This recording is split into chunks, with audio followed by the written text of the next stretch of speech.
sinusundan, ha? Ha? Bakit? Ba't mo ko sinusundan? Hindi ko po kayo sinusundan. Ma'am, Huwag kang lalapit. Kanina ka pa sa gym. hindi ko po kayo sinusundan, ma'am. Naghahanap lang akong paupahan. Yung malapit po sa gym, may nagsabi po sa akin na tao doon sa gym na meron pong paupahan dito. Mahirap po kasi umuwi ng probinsya araw-araw galing trabaho. Sabi mo nagtatrabaho sa gym? Opo. Pero mo ka na ID. Akin na, dali, akin na. Ito po, ID.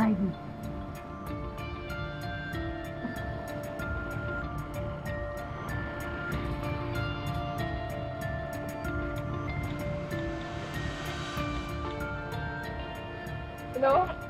Yeah, Zach. Do you know anyone named Sugar Alvarez? 7,000 a month.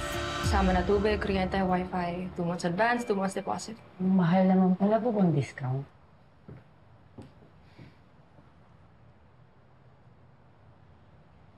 Sige na, madam. Hindi naman kayo mukhang mukhang madam mot. Tsaka mukha naman kayo madaming blessing. Sige na, share nyo naman yan. Oh, wait na kayo, oh. Sabi ko na eh. Di kayo madamdamin. Oh, pasok, di ba? Oo, natawa na kayo. Bibigyan nyo na yung discount. Okay, fine. Okay. Okay na? Tapos ka na? Okay, tapos na. Okay. Well, since employee ka ni Zach, 1 month deposit na lang. Yun. Salamat. Pambawi na rin sa nangyari kanina. Tsaka, pasensya ka na dun sa taser. Kami lang kasi ni Mama magkasama rito sa bahay, kaya tinuro niya ako mag-extra vigilant. Wala kayong tatay? Ay, hindi. I mean, buhay pa yung tatay ko. Hindi lang namin kasama ni Mama. Ikaw, yung family mo. Kasama mo ba yung family mo? Nasa probinsya sila.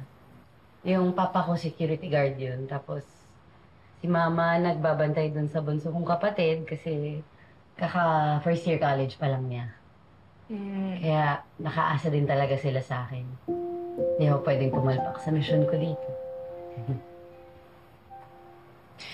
Actually, mukha lang masungit si Zach. But he's not a difficult person to please. Balita ko po, dami pong hindi tumatagal daw kay Coach Zach. Mga empleyado, dami na daw po mga trainee. May alam po ba kayo doon? He doesn't really discuss his work with me. Negosyo niya yan eh. He should manage it the way he deems best.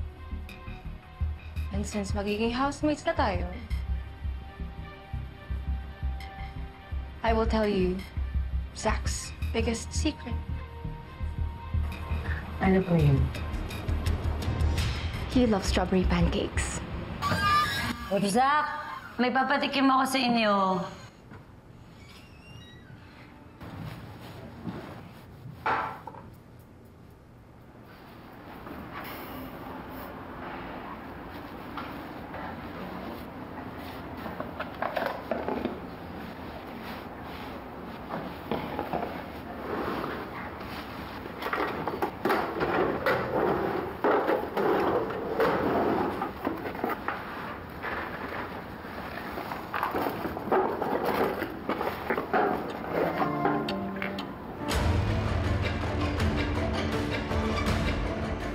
Steroids?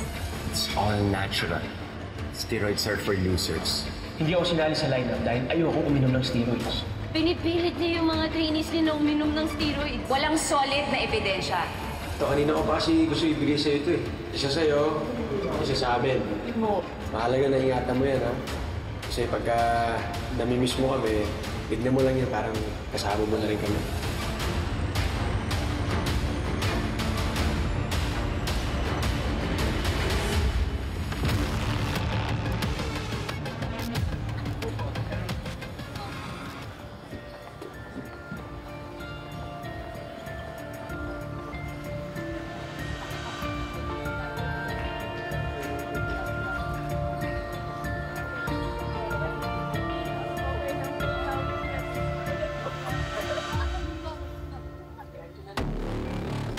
Kung ikaw ang GOAT, greatest of all time, wala ako naman, DAOT.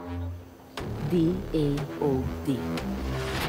Deadly agent sa overtoxic.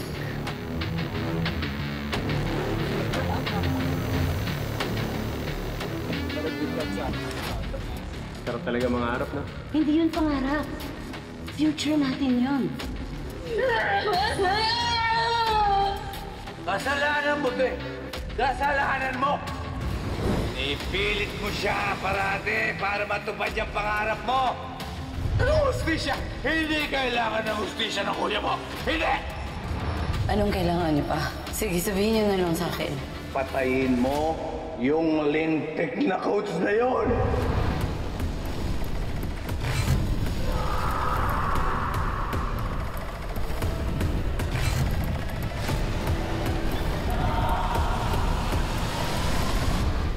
Sobrang bait po si Coach.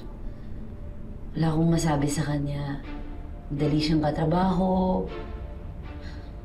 Kaya nga po naaawa ako. Hindi ko alam kung bakit ito nangyari sa kanya. O kung sinong gagawa nito sa kanya. Pero naniniwala po ako sa karma. Pag gumawa ka ng masama sa iba, totoo yun. Doble o triple. Balik sa'yo nun.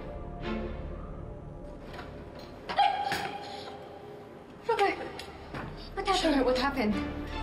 Ano daw? Did he ask you anything? What took you so long? Ano sabi? Sabi mo na sa amin. Sabi Sugar, dali mo na. Ano nang tinanong niya? Sugar, you're not saying anything. Sugar, dalian mo. Anong sinabi Sabi mo niya? sa amin, dali na.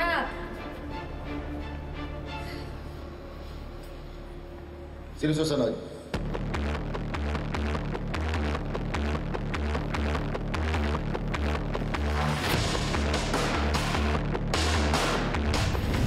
Simple lang naman yung tanong ko eh. Kung ano yung nakita niyo. What more do you want from me? Hindi ka ba interesado malaman kung sino yung gumawa nun sa kaibigan mo? Ayoko sa lahat. Yung pinagmamalakihan ako ng babae. My God! This is not her. My daughter will never do something as cheap as this. May galit ba sa'yo si Coach para siraan ka niya ng ganito? Why would he do that? Yun yung gusto kong tanongin sa'yo. He's not my friend.